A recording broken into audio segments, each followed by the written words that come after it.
continuar adorando o nosso Deus por meio da sua palavra.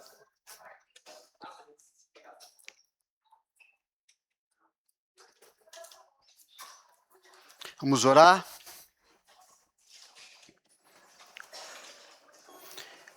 Senhor, te agradecemos por podermos estar aqui com o Senhor, uns com os outros.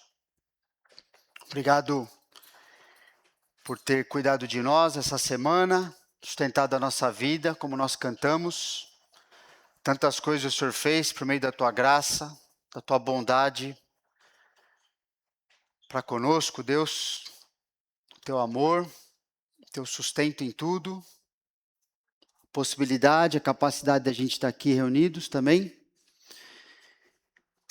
Agradecemos porque o Senhor nos deu a tua palavra para nos orientar, nos ensinar, nos repreender, corrigir, educar, Senhor.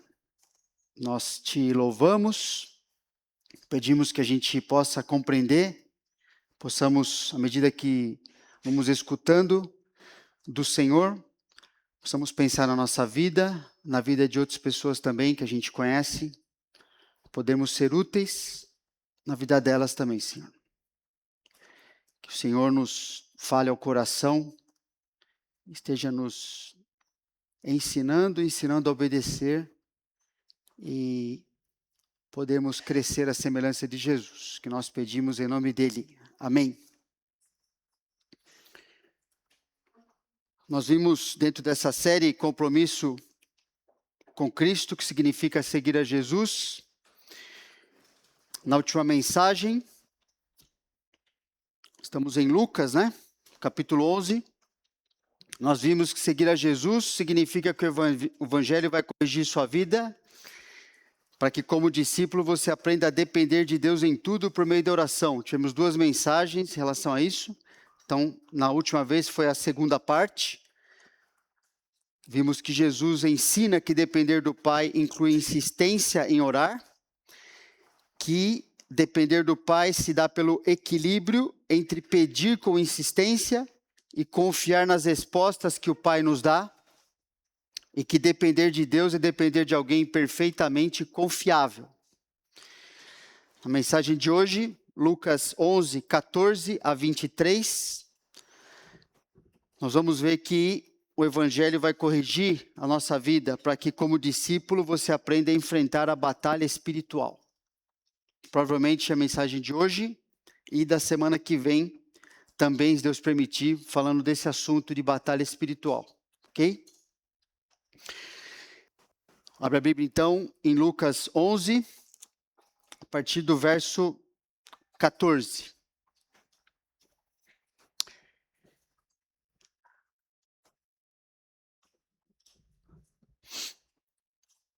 De outra feita, Jesus estava expelindo um demônio que era mudo. E aconteceu que, ao sair o demônio, o mudo passou a falar e as multidões se admiravam. Uma coisa importante que a gente precisa entender aqui, compreender juntos, é que Jesus está ministrando nesse contexto de rejeição, desde o capítulo 9 ali, a rejeição em relação à pessoa e à obra do Senhor Jesus está se intensificando. E esse ponto aqui, quando os líderes vão acusar Jesus de algo, esse ponto é o clímax da rejeição de Jesus. Quando os líderes judeus acusam Jesus de ser associado a Satanás, como se Jesus pertencesse ao reino das trevas. Isso então é o ápice dessa rejeição nacional em relação ao Senhor Jesus. E daí para frente, o ministério do Senhor Jesus vai ser concentrado nas últimas instruções aos discípulos e vai se concentrar agora na sua caminhada a Jerusalém para completar sua obra na cruz e ressuscitar ao terceiro dia. Por isso que nós estamos aqui. Então, Jesus acabou de expulsar um demônio de uma pessoa O texto paralelo de Mateus 12 fala que o demônio não só mantinha a pessoa muda, mas também cega. E Jesus resolveu isso de maneira imediata, instantânea, definitiva. Agora vamos entender uma coisa importante aqui. O objetivo de Jesus nunca foi tornar a expulsão demoníaca como centro do seu ministério. A gente já viu isso também em outros textos. Mas esses acontecimentos serviam para autenticar sua identidade como Messias e o seu ministério como Messias. Então, o ministério de Jesus, por meio desses sinais, comprovou algo que só Deus pode fazer, que só o Messias faria. E por isso o seu ministério, como pastor de Israel, visava o quê? A restauração da vida das pessoas. Isso sim era o centro do ministério de Jesus. Que restaurar a vida das pessoas que estavam oprimidas pelo diabo, especialmente levando-as ao arrependimento e retorno a Deus. É o que ele fala quando ele inaugura o seu ministério lá em Lucas 4, 18 e 19. O Espírito do Senhor está sobre mim, pelo que me ungiu para evangelizar os pobres, enviou-me para proclamar libertação aos cativos e restauração da vista aos cegos, para pôr em liberdade os oprimidos e apregoar o ano aceitável do Senhor. Esse era o foco do ministério do Senhor Jesus. Estender a sua pessoa e sua obra, mostrando que Ele é o Deus, o Salvador, o Messias de Israel, para que houvesse coração da nação voltado de novo a Deus. Mas aqui nesse contexto, isso aqui está, apesar dele fazer esse sinal maravilhoso aqui de expulsar o demônio dessa pessoa, a nação como um todo está reforçando de uma maneira definitiva, por meio dos seus líderes, a rejeição a Jesus como Messias, como o seu rei. A rejeição gerada pela incredulidade mantém as pessoas dando crédito a coisas absurdas.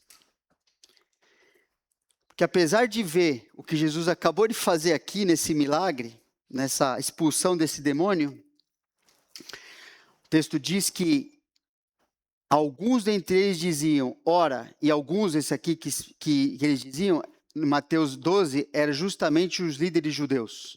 Aqueles que deviam primeiro crer em Jesus para justamente continuar ensinando a nação a crer também.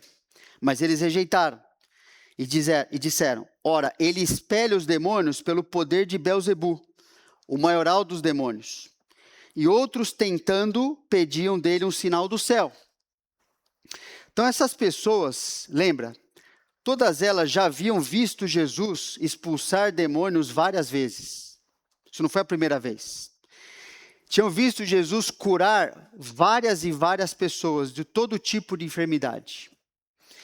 Tinham visto Jesus ressuscitar mortos, visto Jesus ensinar a palavra de Deus de maneira verdadeira, transmitindo verdadeira esperança para as pessoas, perdoando os seus pecados, exercendo o controle sobre a natureza e tantos outros sinais e milagres Jesus já tinha feito aqui.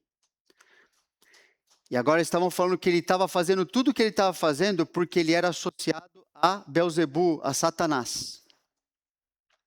Baal ou Baal-zebu, desde o Antigo Testamento, lá em 2 Reis 1:2, né? Tá no seu material depois que eu vou mandar. Significa literalmente o Senhor das moscas. Era a divindade protetora dos ecronitas lá no Antigo Testamento. E, infelizmente, uma entidade que foi consultada e seguida por alguns dos reis de Israel. Em vez de seguir a Deus, como estava na palavra, acessaram e se curvaram, adoraram Baal-zebu, ou que está no Novo Testamento, Belzebu. No tempo de Jesus, então, Belzebu era um sinônimo de Satanás, o maioral dos demônios. Por isso que o texto fala isso aqui. Belzebu, o maioral dos demônios. Esse pedido aqui para Jesus também fazer um sinal nos céus, é um pedido também, é possível aqui entender como o pessoal tendo aquela mentalidade para Jesus fazer o que Elias fez quando enfrentou Baal lá no Monte Carmelo. Lembra? Aquele desafio proposto por Elias. Falou assim, vamos ver, se Deus é Deus, segue o Senhor. Se o Senhor é Deus, segue o Senhor. Se Baal é Deus, segue Baal, Elias falou. Aí foi proposto aquele desafio e eles ficaram clamando Baal para enviar algum sinal do céu para mandar fogo ali, consumir aquele holocausto, aquele sacrifício. E nada aconteceu. Mas Elias nem tinha começado a orar direito, e o que aconteceu? Consumiu completamente aquele sacrifício, e o fogo que desceu lambeu até a água que tinha sido colocada ali. E o povo, o Senhor é Deus, o Senhor é Deus. Mas logo a nação voltou à sua idolatria. Já temos falado disso, mas é importante ressaltar que não é sinal externo nenhum que faz o coração de alguém se voltar para o Senhor. Mais sinais do que o povo de Israel viu na sua história, e mais sinais do que o povo ali na época de Jesus viu Jesus fazendo, se fosse isso o problema, devia ter todo mundo crente ali, todo mundo confiando em Deus e andando na sua palavra. Mas não é isso que aconteceu. Jesus acabou de fazer mais um sinal, expulsar um demônio de uma pessoa, algo real, libertou essa pessoa, e mesmo assim o coração das pessoas continuavam não só endurecido, mas cada vez mais endurecido, e dizendo agora que Jesus só fazia isso porque ele na verdade era do diabo.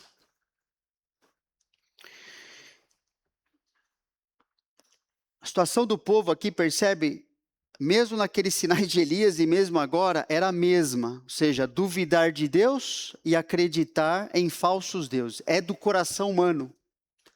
Não precisa Satanás agita na pessoa ou se manifestar ali. Isso é do coração do ser humano. A incredulidade, né, surgiu quando o homem vivia super bem com Deus no paraíso. Ali foi uma decisão, não vou seguir a sua palavra. Por uma impressão do seu coração, por uma visão das coisas a partir de si mesmo, ali a incredulidade se instaurou na experiência humana. Então, a partir daí, o nosso coração, mesmo Deus fazendo coisas espetaculares na nossa vida, nosso coração é voltado a desconfiar de Deus e confiar em nós ou naquilo que nos parece ser bom ou melhor para nós. E é assim que era o coração daquele povo na época do Senhor Jesus. Agora vamos pensar algumas coisas interessantes aqui a respeito de batalha espiritual. Algumas deficiências físicas podem ser causadas pela possessão demoníaca, como era o caso aqui, certo? A pessoa que era muda, o texto está falando assim, essa pessoa era muda, e lembra, ela é conhecida pelas pessoas ao redor.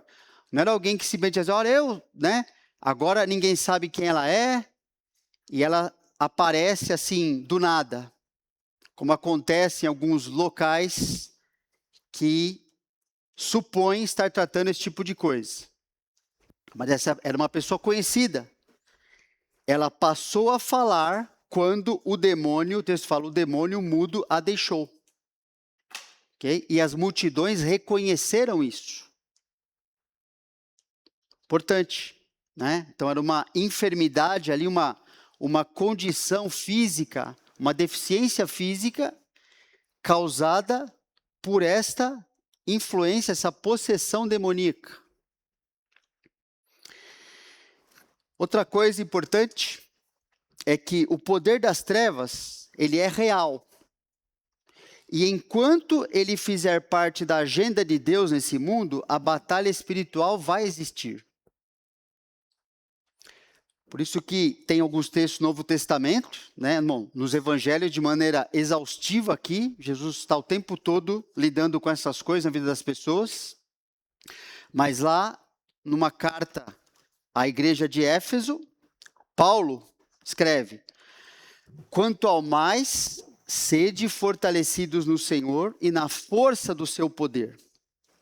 Revesti-vos de toda a armadura de Deus, para poderdes ficar firmes contra as ciladas do diabo. Porque a nossa luta não é contra o sangue e a carne, e sim contra os principados e potestades, contra os dominadores desse mundo tenebroso, contra as forças espirituais do mal nas regiões celestes. Assim, a gente sabe que existem duas tendências meio que extremas, né? Quando a gente começa a falar dessa questão de batalha espiritual, né? Uma tendência é atribuir forças malignas, que tudo é explicado pelo poder maligno, tem um demônio envolvido em cada situação, de cada vida de cada pessoa. Isso é um extremo que a Bíblia não fala que é assim. E o outro extremo, que normalmente quando a gente faz parte de uma igreja onde a palavra é exposta, mas existe uma tendência também em ser meio cético e não acreditar na atuação verdadeira do mundo espiritual maligno que está atuando aí o tempo todo. Então, a gente às vezes está nesse pêndulo, né? E a Bíblia vai trazer a gente para um equilíbrio. Vai nos trazer, Paulo está falando aqui de algo que era real, é real, está instruindo os cristãos. E uma coisa importante aqui, porque eu destaquei aqui, quanto ao mais, Paulo está associando a batalha espiritual, né, esse confronto de poderes que existe entre o que Deus está fazendo e o que o maligno tenta atrapalhar o que Deus está fazendo, como parte, esse confronto de poderes, como parte normal da vida cristã. Por isso essa expressão aqui, quanto ao mais, o que Paulo está dizendo aqui? Isso aqui significa assim, ó, finalmente, ou recapitulando, é uma tradução aqui possível. Ou seja, Paulo ensinou na carta aos Efésios, do começo, desde o que Deus fez na nossa salvação, envolvendo a Trindade, lá no capítulo 1, vai desenvolvendo o nosso relacionamento no capítulo 2 e 3, mostrando a prática da nossa vida, no 4, 5 e 6. Ele está terminando falando da vida cristã. Lembra de Efésios fala dos papéis dentro da igreja, relacionamento entre os irmãos, da vida familiar, profissional, tudo, da vida cristã como um todo, né? O que dá conta da vida cristã. E ele está falando assim, ó, então, recapitulando assim, ó, finalmente, irmãos, ligado a tudo que eu falei antes, sede fortalecidos no Senhor e na força do seu poder, sabendo que a nossa vida cristã, ela acontece no meio do ambiente de conflito de poderes. O tempo todo. Percebendo ou não, havendo uma manifestação, vamos dizer assim, mais espetacular ou não, a nossa vida cristã normal, ela acontece com a nossa percepção ou não, sempre dentro desse ambiente de confronto de poderes. Entre o que Deus está fazendo nesse mundo, está fazendo na nossa vida como filhos e filhas dele, e o diabo e seus agentes angelicais, semelhantes a ele, e também humanos, que são os seus agentes aqui, pessoas que ele vai usar, que o próprio livro de Efésios vai falar também, não é? A gente vai ver daqui a pouquinho, que são seus agentes nesse mundo, que vão tentar estabelecer o seu reino aqui também no meio do que Deus está fazendo.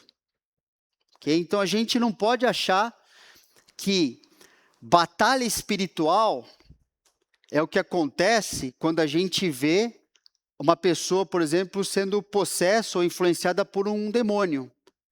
Ali é uma parte. Mas Paulo está falando que a nossa vida cristã acontece no meio dessa batalha o tempo todo.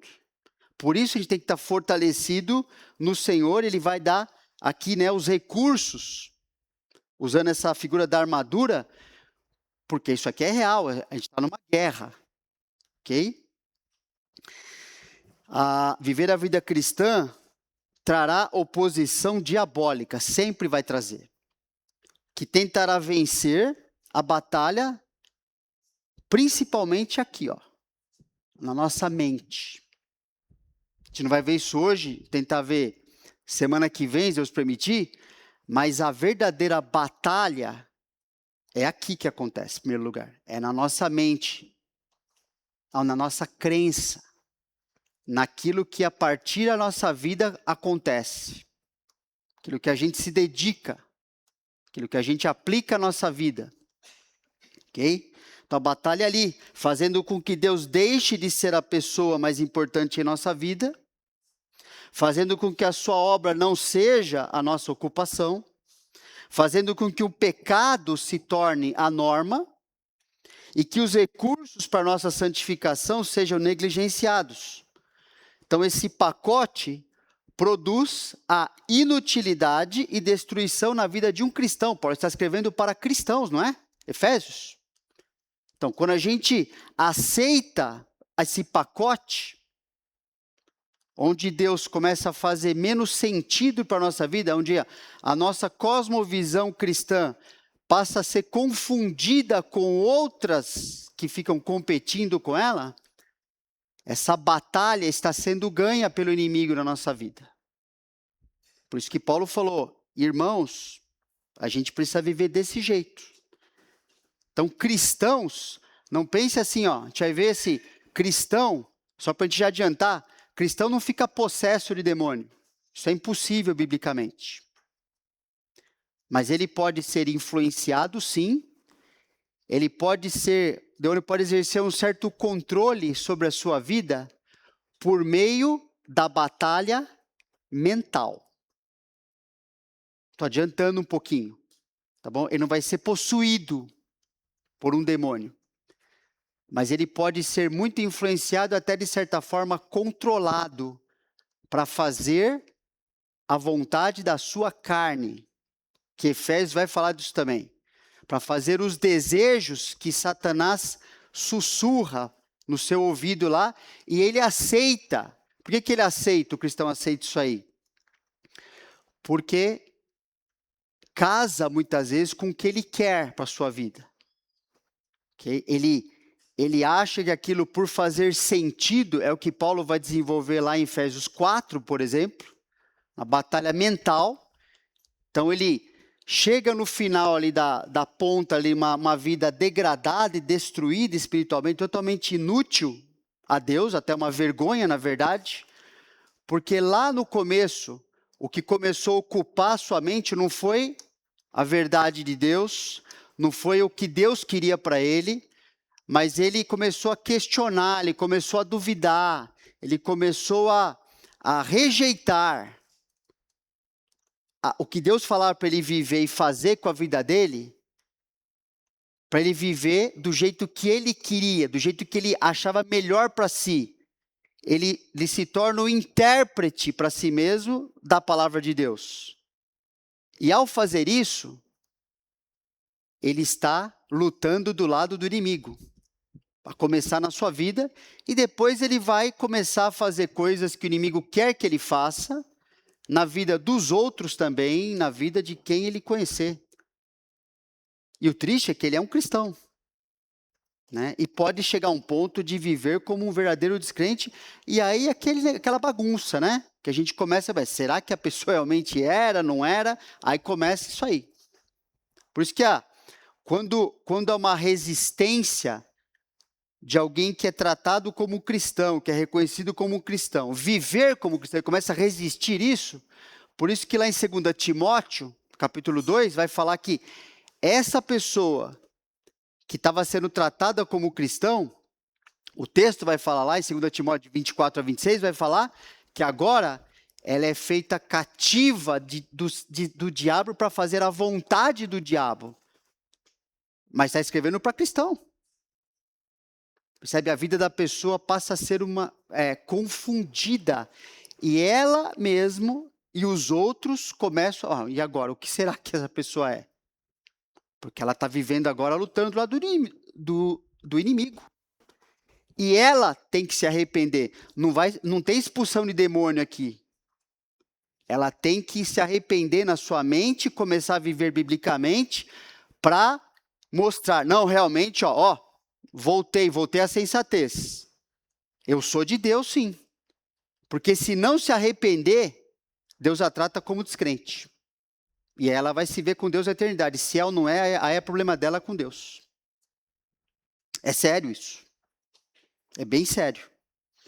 Por isso, quando a gente está aqui reunido, né, a gente ora, a gente pede a Deus para que a sua palavra realmente faça sentido na nossa vida, que ela resolva as nossas questões, que ela nos ensine a viver, a gente aprenda a obedecer a sua palavra, porque é uma baita proteção contra a luta da nossa mente, que muitas vezes quer nos levar para um lado de tornar a nossa vida mais associada ao que o diabo quer do que ao que Deus quer para nós. Isso é bem sério e bem perigoso. Por isso que Paulo está falando lá, segue isso aqui, se fortaleça biblicamente, viva do jeito que está instruído aqui nos capítulos anteriores. Nenhum de nós está fora do risco de um dia se tornar uma coisa meio bizarra aos olhos de Deus e da igreja. Outro ponto importante aqui é que a batalha espiritual é corretamente enfrentada quando se tem uma teologia correta. Jesus está questionando algumas coisas aqui, que o pessoal que o acusou de ser associado ou estar sob o poder de Satanás, por isso que ele fazia o que ele fazia, Jesus está questionando agora essas pessoas. Então, como em qualquer batalha, o lado vencedor sempre traz prejuízo ao lado perdedor. Jesus está usando isso aqui para mostrar que eles estavam sendo... Não fazia sentido o que eles estavam falando. Versículo 17 e 18. Sabendo ele o que se lhes passava pelo Espírito, disse-lhes, todo reino dividido contra si mesmo ficará deserto, e casa sobre casa cairá. Se também Satanás estiver dividido contra si mesmo, como subsistirá o seu reino? Isto porque dizeis que eu expulso os demônios por Belzebu. Então, para responder esse absurdo de que ele expulsava demônios por uma suposta associação a Satanás, Jesus está utilizando aqui a lógica. Está falando, nenhum reino que combate a si mesmo pode vencer uma guerra. Isso é uma questão lógica. Combater a si mesmo significa se autodestruir. Então, se eu fosse do diabo, como é que eu estou combatendo o diabo? Sim, isso aqui não é algo que não existe. Ninguém faz isso querendo prevalecer, querendo, vencer algo. Uma observação para nós, porque estudando isso aqui, não sei se veio na sua cabeça, mas na minha veio, Nosso contexto atual, nosso tempo que a gente vive aqui, e não é só aqui, durante a história inteira aconteceu isso, mas a gente vê religiões que prometem expulsar os demônios das pessoas que frequentam aquelas reuniões que a gente sabe biblicamente que são coisas que não tem nada a ver com Deus aquilo lá. Não são pessoas ou religiões, que seguem a Jesus, mas elas anunciam uma propaganda ali como se elas estivessem fazendo aquilo, expulsando, lidando com as forças do mal, fazendo bem para as pessoas, porque elas estão lidando com isso. Então, algo importante que a gente tem aqui nesse contexto, naquelas pessoas que frequentam, eu já falei que eu já vim desse contexto, minha família, desde onde eu conheço a geração do meu avô, depois passou para minha mãe, depois para mim, a gente frequentava essas religiões. Meu avô era um bandista e kardecista, e minha família foi kardecista também. E lá, a gente ia para resolver essas coisas. né? E a gente vê lá duas opções, ou charlatanismo, e eu estou incluindo aqui também aquilo que se diz evangélico e também lida com isso de maneira que não tem nada a ver com a palavra. Então, ou a gente vai enxergar ali charlatanismo, que é quando não se trata, não existe ali de fato manifestações demoníacas reais, mas existem encenações e principalmente manipulações emocionais, né? A gente não está entrando nisso aqui hoje, como é que a gente identifica uma coisa quando é real ou não. Vamos ver se Deus permite nas próximas semanas falar disso. Mas a gente vê ali essa encenação, uma manipulação emocional. Pessoas estão, lógico, sobrecarregadas com as suas vidas, com o seu pecado, um monte de problema, e elas ficam ouvindo, né, uma teologia que não está na palavra de Deus, alguns ensinos, e todo mundo, quando chega num lugar ali desesperado, ninguém vai para esse lugar para tomar sorvete, certo? Então, assim, vai estar até desesperado de alguma coisa da sua própria vida, está buscando alguma resposta.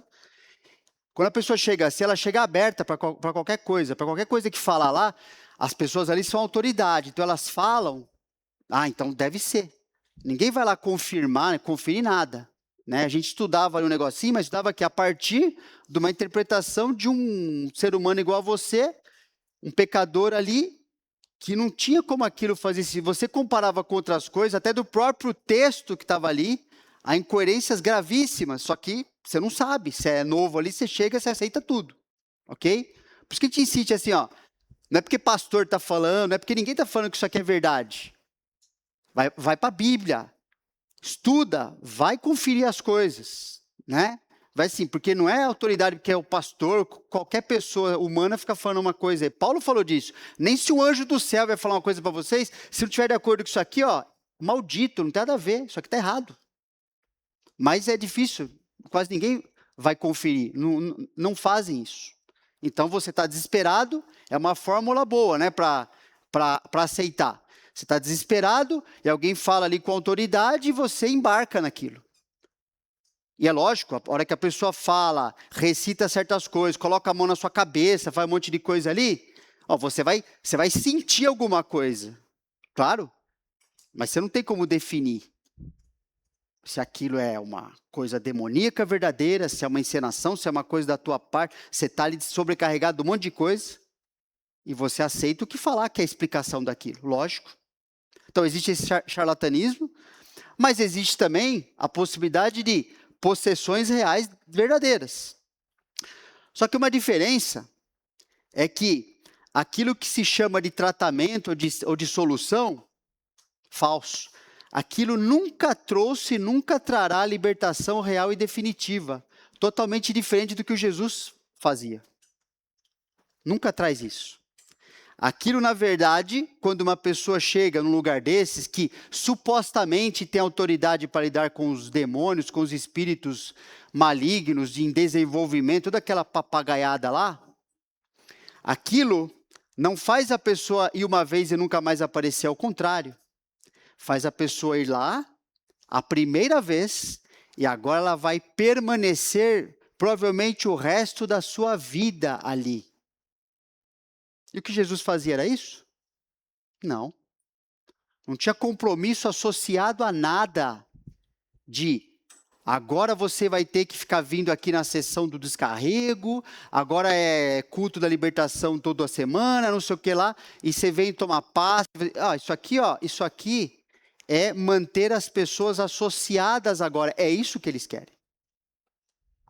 Porque quando Jesus falava para um demônio, agora você vai embora, o que a Bíblia fala?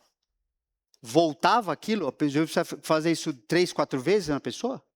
Não, uma vez. E essa pessoa cria no Senhor Jesus e começava uma vida nova com ele. Isso é libertação espiritual. Isso é de verdade. Agora fica lá, né? Como eu ficava toda semana, ia lá, qualquer coisa eu corria para lá, minha mãe também, meu avô também, sabe? Isso aí não tem nada a ver com o que o Senhor Jesus fez nessa área de batalha espiritual. Se existe algum demônio lá, ele está dando risada das pessoas. Ele que está controlando de fato a coisa ali e mantendo elas cativas para se tornarem dependentes daquele pseudo-tratamento espiritual. Ok? Então é importante a gente fazer essa distinção, porque a gente está cercado, e cada vez mais isso está na moda, certo? Coisas que eram meio absurdas há um tempo atrás, hoje estão sendo popularizadas, estão muito populares no coração da juventude, inclusive. Né? Antigamente, você ir num terreiro era coisa absurda, a gente sabia disso. Hoje é chique. Hoje é uma elite frequenta isso. Como se ali tivesse alguma resposta de Deus. Como se fosse a mesma coisa. É só uma religião inofensiva que eu me adequo mais a essa religião. Aquilo não tem nada a ver com Deus. Jesus vai falar no final desse trecho aqui, que é assim, ó, quem comigo não ajunta, espalha, acabou. Não tem neutralidade a coisa. Ou você está do lado de Jesus, ou seja, o que a Bíblia ensina, ou você está do lado do inimigo. Não tem o meio termo, não tem assim, eu vou com um pé em cada canoa. Não existe isso para Deus. Jesus afirma isso. Continuando aqui então, outro ponto, como em qualquer batalha, os lados inimigos são bem definidos. Jesus fala, se eu expulso os demônios por Belzebu, por quem os expulsam vossos filhos? Por isso, eles mesmos serão os vossos juízes. Jesus está falando isso aqui porque existia a seguinte situação. Os próprios fariseus praticavam exorcismo em nome de Deus na população. Ou eles supostamente faziam algo que eles achavam que eles tinham esse tipo de ministério, de trabalho. Então, se eles estavam atribuindo a obra de Jesus a Satanás, e Jesus fazendo tudo o que ele fazia, como que eles iam explicar todas as coisas que eles mesmos faziam, então? Porque eles faziam em nome de Deus. Jesus invocava o Pai e resolvia as situações. Eles faziam a mesma coisa. Então, assim, então e aí? Se eu estou fazendo em nome do diabo, então, e agora e vocês? Porque o que Jesus fazia era muito superior, muito em quantidade, em qualidade, do que aqueles caras faziam.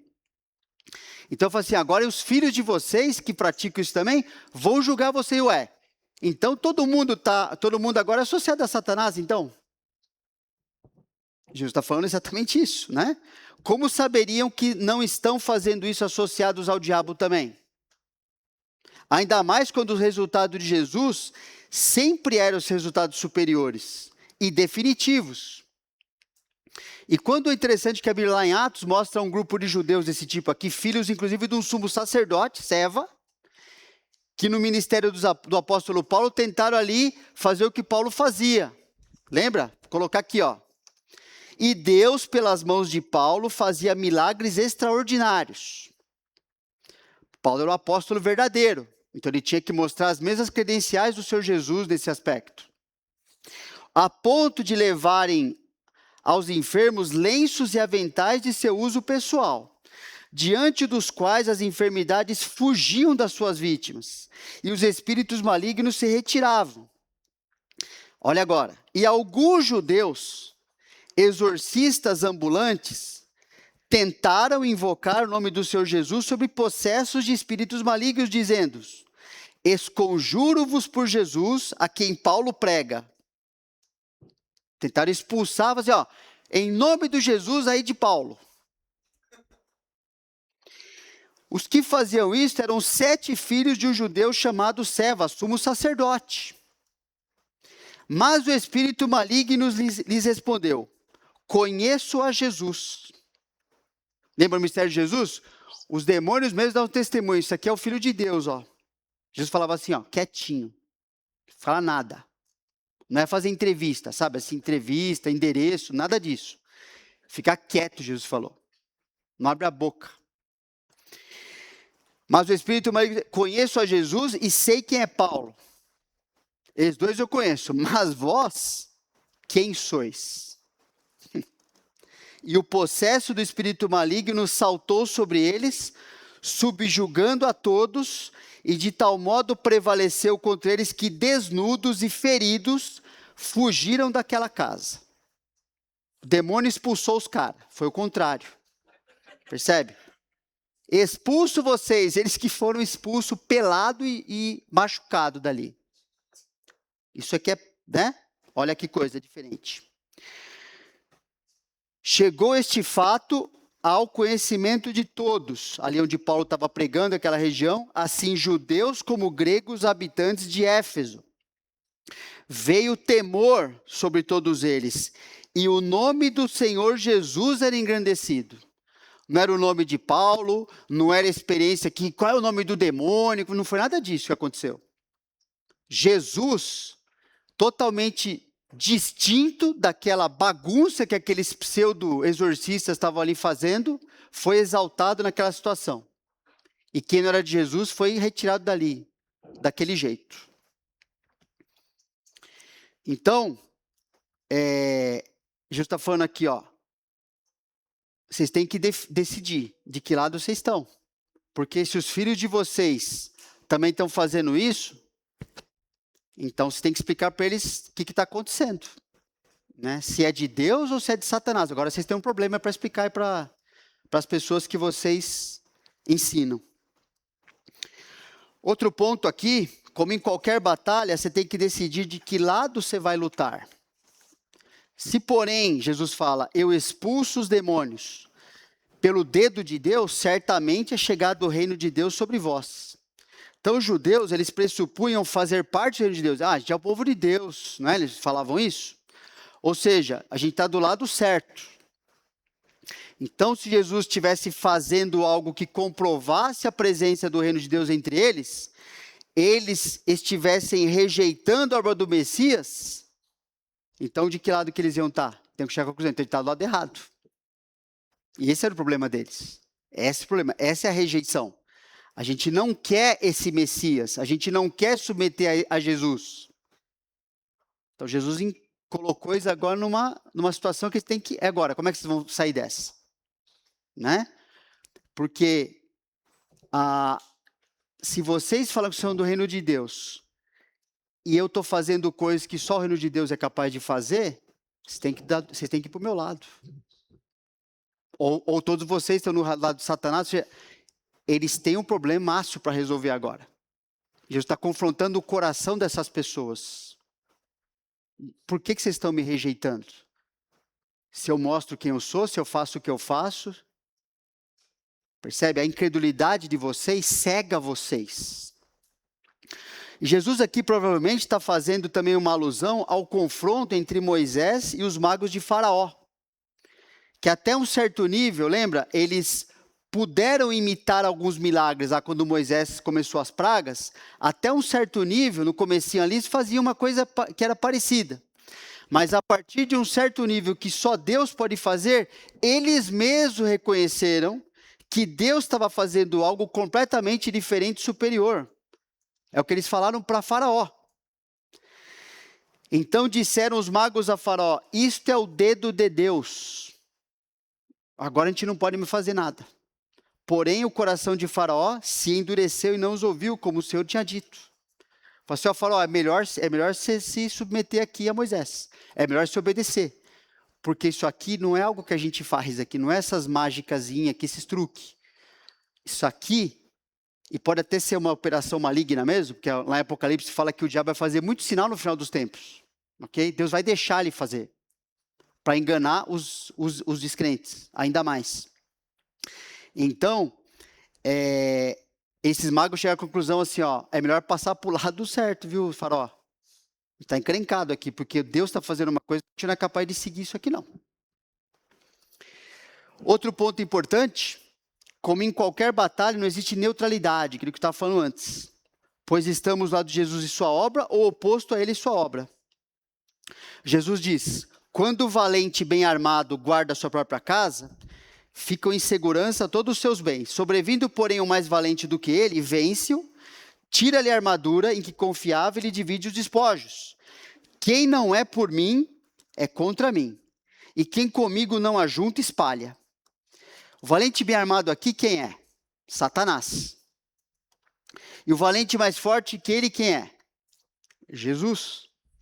Jesus está provando não só que não tem associação alguma a Satanás, mas que veio para derrotá-lo. e libertar as pessoas do seu domínio. Agora, a gente vai falar disso hoje, mas só dando um pouquinho só. O pessoal usa essa ilustração aqui de Jesus, só que ele está usando uma ilustração, ele está falando só uma coisa para a gente entender. E cria uma teologia na batalha espiritual. Amarrar a Satanás. Pega um negócio desse. Jesus está ensinando aqui alguma teologia, alguma coisa que a gente tem que fazer de amarrar. Tem uma ordem aqui falando assim, ó, amarre Satanás. Ele tá falando, não está falando nada disso. Isso aqui é uma ânsia de criar, dentro desse assunto. Inclusive esse assunto foi popularizado, começou e veio para o Brasil, popularizado por teólogos norte-americanos, que são teólogos que escreveram muita coisa boa, muita coisa bíblica, que a gente segue na teologia, na doutrina correta.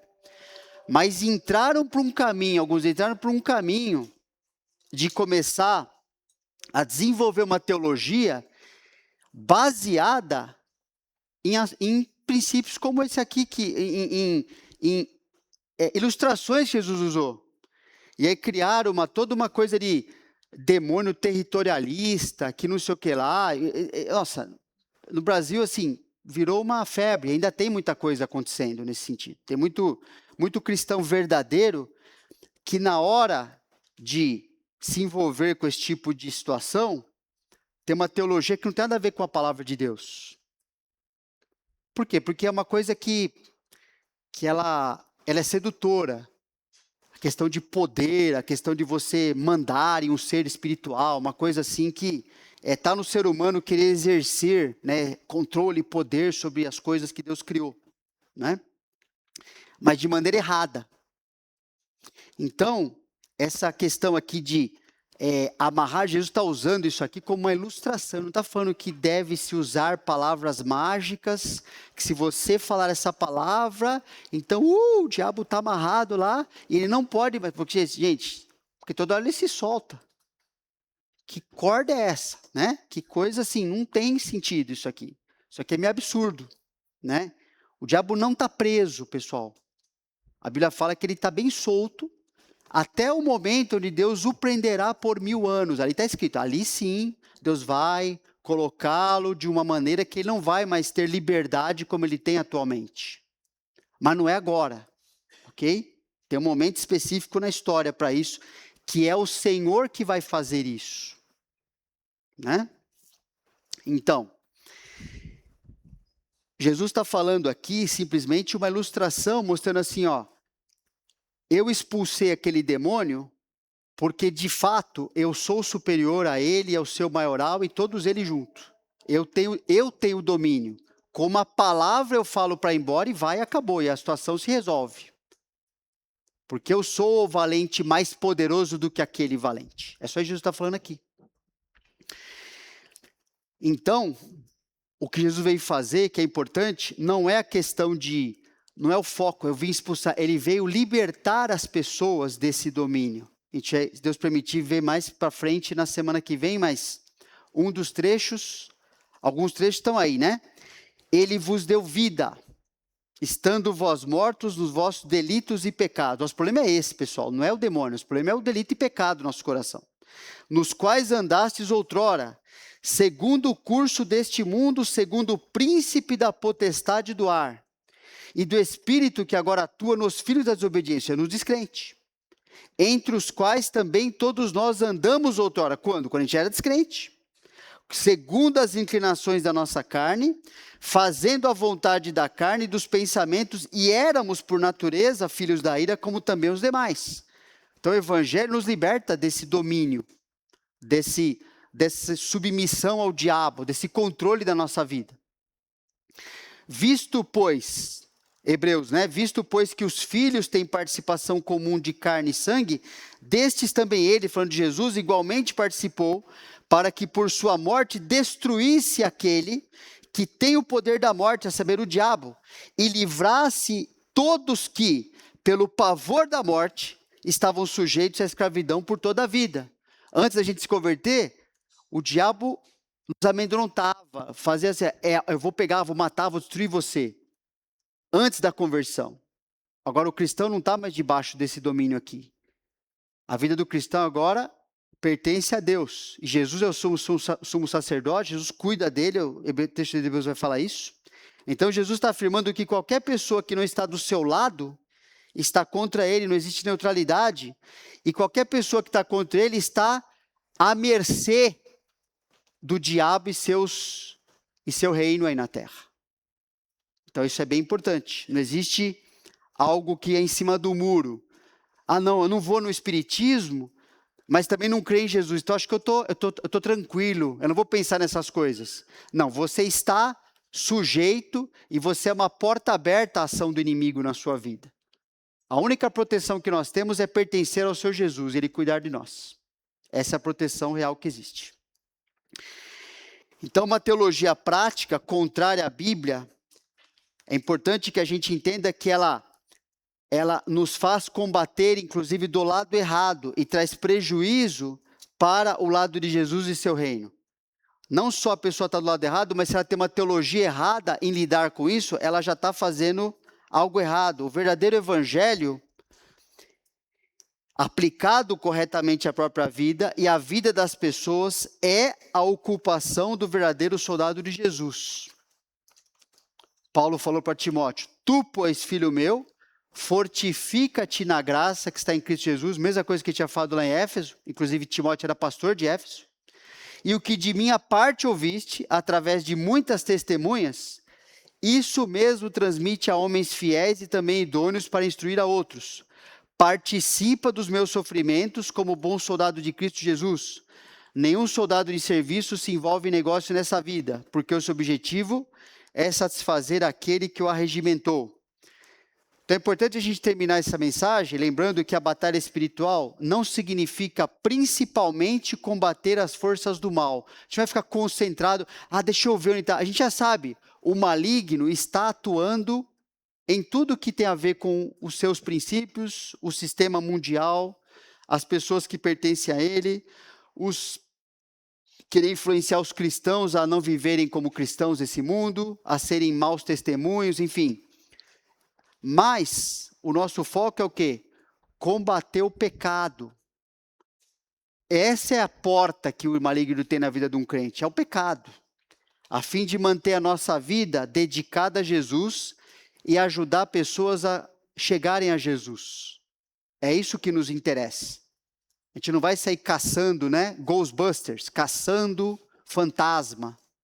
Não existe isso. Jesus nunca fez isso. Jesus expulsou o demônio porque era parte da sua obra naquele momento, do seu ministério, de comprovar sua identidade, sua obra, e o seu foco não era o demônio. O seu foco é libertar a pessoa daquele domínio. E é isso que o evangelho faz. Deus permitir, na semana a gente vai ver que houve várias mudanças na maneira como o ministério de Jesus, dos apóstolos, acontecia, e o ministério que Deus quer que a gente exerça, nós que não somos Jesus nem os apóstolos. Amém? Senhor Deus, agradecemos, podemos estar aqui, diante do Senhor. Obrigado pela proteção que nós temos no Teu Filho, que é alguém que venceu, destruiu a obra de Satanás na vida daqueles que creem em Ti, continua fazendo isso, inclusive usando nossas vidas para anunciar e viver o Evangelho nesse mundo tenebroso, como está na Tua Palavra, e que a gente continue atento, vigilante.